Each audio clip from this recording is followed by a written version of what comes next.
स्वागत है आपका आवाज़ जनता की में। मैं सत्येंद्र उपाध्याय आवाज़ जनता से। आज हम चिपियाना बुजुर्ग के अंदर में हैं और भारतीय जनता पार्टी ने जैसे गाँव को विकास को लेकर के रोल मॉडल को लेकर के जितनी सारी बातें की, उसकी कुछ ज़मीनी हकीकत भी हम आपको दिखाना चाहेंगे। और क्या है इनके विकास का सबसे बड़ा मुद्दा? इन्होंने कहा कि रोड बहुत अच्छे हैं, इन्होंने रोड पे बहुत काम किया है और उसकी वाहवाही लूटने की कोशिश करी। तो उन्हीं मुद्दों को लेकर के आज हम जनता के बीच में हैं और हम जानने की कोशिश करेंगे क्या है विकास और कैसा है विकास आज के टाइम में। सर, आपका नाम? मेरा नाम तेज सिंह बल्ली चौधरी है। मैं चिपियाना बुजुर्ग गांव का रहने वाला हूं। जिला गौतम बुद्ध नगर से हूं। सुहेल देव भारतीय समाज पार्टी का राष्ट्रीय सचिव हूं।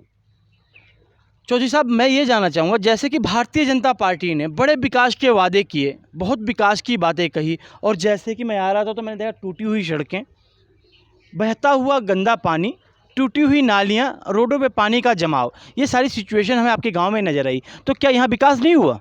विकास पैदा तो हुआ लेकिन ज़मीन पर नहीं चल पाया। वो 7 सालों में जो विकलांग पैदा हुआ, देख लो हमारे गांव की हालत क्या है। विकास अगर पैदा हुआ होता तो ये गांव की हालत ऐसी ना होती। हमारे गांव में ना सड़क है ना नाली है।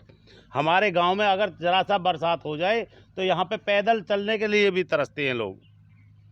जबकि भारतीय जनता पार्टी का ये कहना है कि उसने नाली, खड़ंजे, रोड और गरीबों पे बहुत सारा काम किया। तो ऐसे में क्या देख रहे हैं आप? आप देख रहे हो, आप स्वयं देख लो ना। ये देखो, ये विकास देखो तो सही। ये विकास बहती हुई विकास की धारा, ये विकास की धारा बह रही है। आप देखिए, ये विकास की धारा बहती हुई, ये विकास की धारा बह रही है। और ये विकास है।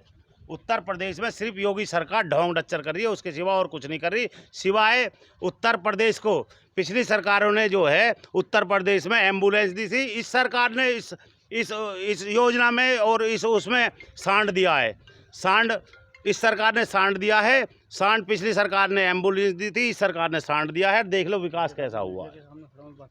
उसके अलावा एक चीज़ और आप देखेंगे कि जानने में ये आया कि 2022 का चुनाव है, यूपी गवर्नमेंट, खासतौर से आपके जो मुख्यमंत्री योगी आदित्यनाथ, जिसको चुन करके आप लोगों ने भेजा सदन के अंदर, उसमें आपकी भी अहम भूमिका रही। कहीं ना कहीं आपकी सरकार जो पहले उनके साथ सम्मिलित थी, आज आप बाहर हैं, आज बहुत सारे आप आरोप लगा रहे हैं। तो उस समय सिचुएशन क्या ये नज़र नहीं आया आप लोगों को? उस समय तो हमने इसलिए चुनकर भेजा था कि योगी हैं ये। दूसरी बात ये योगी हैं, मठ के बाबा हैं। इन्हें जो है, इनके ना तो औलाद है, इन्हें सब जो है एक समान दिखाई देते हैं। सबका एक साथ एक विकास, ठीक है। इन्होंने ना तो एक समान समझा ना एक विकास समझा। हमने तो इन्होंने जो है हर चीज़ में भेदभाव किया। पिछड़ों के लिए कुछ नहीं किया।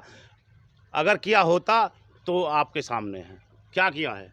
आपके नेता उन्हीं के साथ गलबहियाँ कर रहे हैं आजकल, लोगों का कहना है। और आपने देखा भी होगा कि अभी पिछले समय में वो वहाँ आपके जो उनके प्रदेश अध्यक्ष है स्वतंत्र देव सिंह, उनसे मिलकर आए और वो कह रहे कि मैं चाय पीने गया था। चाय 2 घंटे में नहीं पी जाती, 2 घंटे में वो सारी राजनीति की बातें हो जाती है जो आने वाले भविष्य को निर्धारती हैं। अरे भैया, चाय का 1 सेकंड में पी जाती है। चाय गरम गरम पी के अपना मुंह फूंकना है। योगी जी की तरह थोड़ी है यार।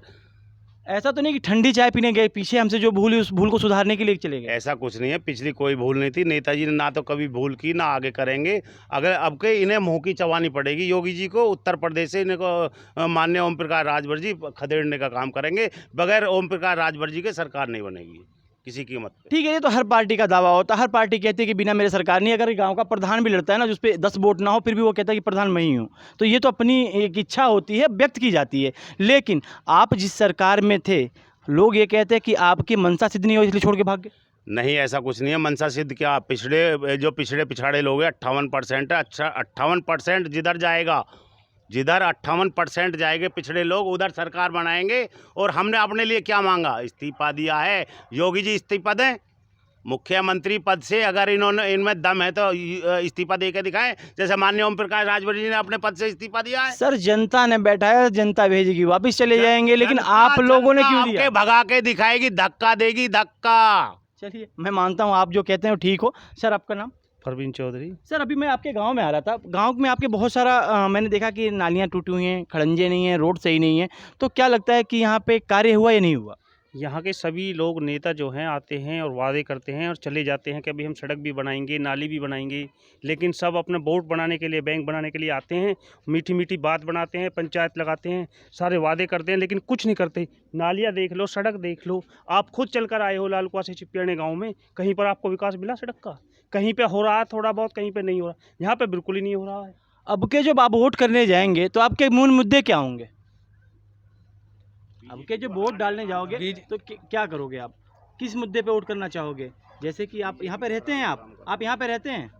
नहीं, यहाँ यहीं रहते हैं, सब्जी का काम करते हैं। अच्छा, तो जैसे कि आपने देखा ये रोड वोड टूटा हुआ नहीं बना हुआ, तो क्या रोड बनना चाहिए नहीं बनना चाहिए? नहीं बनना चाहिए बनना चाहिए। जी। तो अब के जब वोट करोगे, जो भी वोट करोगे, तो आपकी मांग होगी रोड बने ये? हाँ, मांग कराएंगे इसकी रोड बना, उसके बाद वोट देंगे। अच्छा, उसके बाद आप वोट करेंगे। ठीक है, हमारे साथ भाई हैं दूसरे, उनसे भी हम जानने की कोशिश करेंगे। भैया, ये जो सिचुएशन है आज के टाइम में, सरकार ये कह रही है बहुत सारा विकास हुआ, बहुत सारा काम हुआ, लेकिन हम ये देख रहे हैं कि शायद आपके गांव का ये पीछे का इलाका है, इसमें अभी काम नहीं हो पाया। तो ऐसे में जब आप लोग वोटिंग करने जाओगे तो क्या मुद्दा होगा आपका? भाई साहब, ज़मीनी स्तर पे तो विकास हुआ ही ना, सिर्फ विकास कागज़ों पे हुआ है।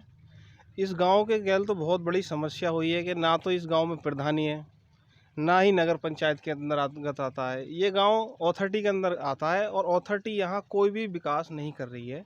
अब जैसे कि उत्तर प्रदेश में योगी जी की सरकार है, योगी जी की अथॉरिटी के अंदर भी योगी जी की सरकार है, तो उन्हें इसका विकास करना चाहिए। ना तो यहाँ पानी के लिए नालियों की उचित व्यवस्था है, ना ही यहाँ के रास्ते सही हैं। तो अब की बार जब भी हम वोट करने जाएंगे तो सबसे मेन मुद्दा तो ये है कि यहाँ बेरोजगारी की बहुत समस्या आई है। सर, योगी जी पे दुनिया आरोप लगाती है, जिम्मेदार हम भी होते हैं, जिम्मेदारियां हमारी भी हैं, क्या हम अपनी जिम्मेदारियों को निभा पा रहे हैं?